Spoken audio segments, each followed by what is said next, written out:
আসসালামু আলাইকুম। আজকে শেখ হাসিনার বিচার কার্যক্রম শুরু করেছে আন্তর্জাতিক আদালত, এবং যেটার শেখ হাসিনার বিরুদ্ধে মুখ্য আইনজীবী তাজুল, জামাতি লোক, যিনি কিনা এর আগে এই যে মুক্তিযোদ্ধা বিরোধী এবং মানবতা বিরোধী অপরাধের দায়ে দণ্ডিত জামাতের গোলাম আজম, সাইদি, আব্বাসি এদের বিরুদ্ধে যখন আদালত চলছিল তখন সে তাদের পক্ষে দাঁড়িয়েছিল। তো আজকে শেখ হাসিনার বিরুদ্ধে যে মামলার শুনানি করছিলেন, সেখানে কিছু কিছু কথা শুনে আমার বড় হাসি লাগলো।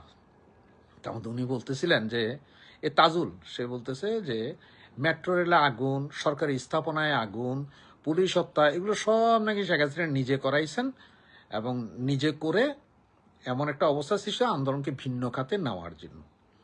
এরা যে বৈষম্য বিরোধী ছাত্র আন্দোলনের এক নেতা 5ই আগস্টের পরপরে টিভিতে এসে বলেছিল যে তারা যদি মেট্রো রেলে আগুন না দিত, তারা যদি থানা না পোড়াইতো, তারা যদি পুলিশ হত্যা না করতো, তাহলে আজকের আন্দোলন সফল হইতো না।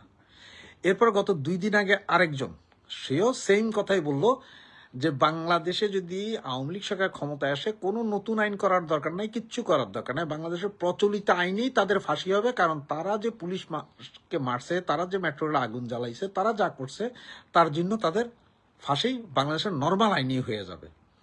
এখন আমার প্রশ্ন হচ্ছে যে তারা স্বীকার করছে, বৈষম্য বিরোধী ছাত্র যারা আন্দোলন করছিল, এই সশস্ত্র আন্দোলন করছিল, তারাই বলতেছে যে তারা এগুলো করছে, আর এখন এই দোষে শেখ হাসিনার বিচার কার্যক্রম চালু হচ্ছে।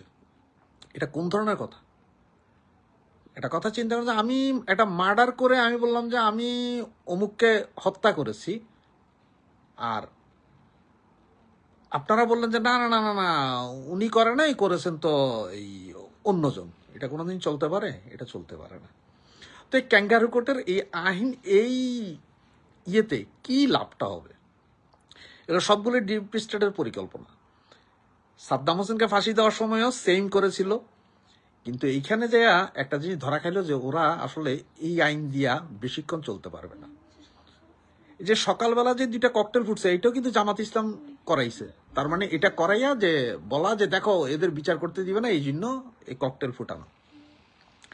আসলে আগামী পরশুদিন থেকে কোরবানির একটা ছুটি পড়ে যাবে, প্রায় 10 দিনের ছুটি।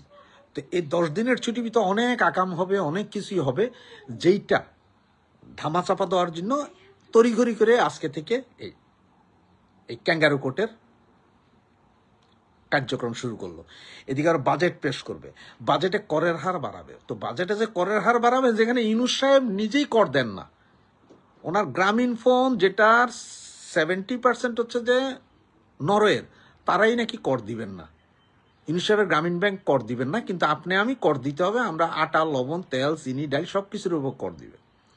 তো আমরা বাঙালিরা এতই বেকুব, দেখেন পেট্রোলের দাম, ডিজেলের দামে 2 টাকা 3 টাকা করে কমাইছে, কিন্তু কেরোসিন তেলের দামে 10 টাকা বাড়াইছে, কারণ কেরোসিন তেল হচ্ছে যে গরিবের জিনিস।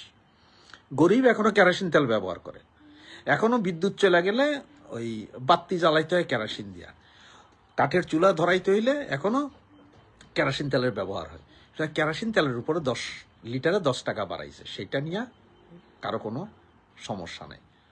বড় লোক সে তো 102 টাকা হইলেও যা, তার জন্য 110 টাকা যে গাড়ি চালাবে, সে 120 টাকা দিয়ে তেল কিনতে পারবে, কোনো সমস্যা নেই। কিন্তু একটা গরিব লোক সে যদি 100 টাকার তেল 110 টাকা দেয়, তার জন্য কিন্তু খুব বাড়ে। এদিকে আবার দেখেন আগামী 2-1 দিনের ভিতরে 14 জন সেনা কর্মকর্তা, 3 বাহিনী প্রধান সহ আরো 14 জন, টোটাল এরা প্রায় 20 জনের মতো সেনা কর্মকর্তা একই সাথে সৌদি আরব যাচ্ছে হজ করার জন্য। এর ভিতরে আসলে কি ঘটবে? এই যে আমাদের ড্রিল বেবি, উনি 3-4 দিন আগে তুরস্কে গিয়েছিলেন কিছু অস্ত্র দেখতে। তো ওনার কথা যেগুলো 2-1টা পত্রিকা আছে, সবগুলো পত্রিকা আসেনি, ওখানে বলা হয়েছে যে এই অস্ত্র উনি দেখতে গেছেন, যেটা বাংলাদেশে ওনারা একটা ফ্যাক্টরি করবেন, মেড ইন বাংলাদেশ বানাবেন। তার মানে বিনিয়োগ আসবে না, বিনিয়োগ আমরা করে এই অস্ত্র বানাইতে হবে, এরপরে সাপ্লাই হবে। আরে অস্ত্র আমাদের থেকে কিনবে কে? আমাদের চেয়ে তো ভালো অস্ত্র অন্যান্য দেশ বানায়, তা আমাদের কাছ থেকে এই অস্ত্র কিনবে কে? আর তুরস্কে যে উনি গেলেন, উনি বলেন সামরিক সক্ষমতা বাড়াইতে। কোনো সামরিক কর্মকর্তা কি গিয়েছিলেন? কোনো স্পেশালিস্ট কি ওনার সাথে গিয়েছিলেন? কেউ জান নাই। তাহলে উনি কার চিহ্ন কিভাবে কিনতেছেন, একটা প্রশ্ন থাকতে পারে, না কি বলেন?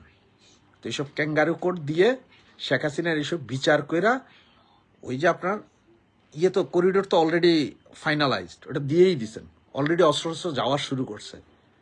আগামীতে যদি কখনো বোমা হামলাও হয়ে যায়, মায়ানমার সরকার, জান্তা সরকার যদি বোমা হামলা বাংলাদেশে করে বসে, তখনও কারো কিছু বলার থাকবে না। সুতরাং যা করছেন তা করছেন, বাঙালি এখনো জাগার সময়। আওয়ামী লীগ, ছাত্রলীগ, যুবলীগ এবং দেশপ্রেমিক সেনাবাহিনীকে বলবো, এদেরকে এখনই ঠেকান, এদেরকে ঠেকানোর সময় এখন। আর শেখ হাসিনার বিচার এরকম ক্যাঙ্গারু কোর্ট আরো 25টা বসান, আমাদের কোনো ডট ডটও ছেড়া যাবে না। জয় বাংলা, জয় বঙ্গবন্ধু।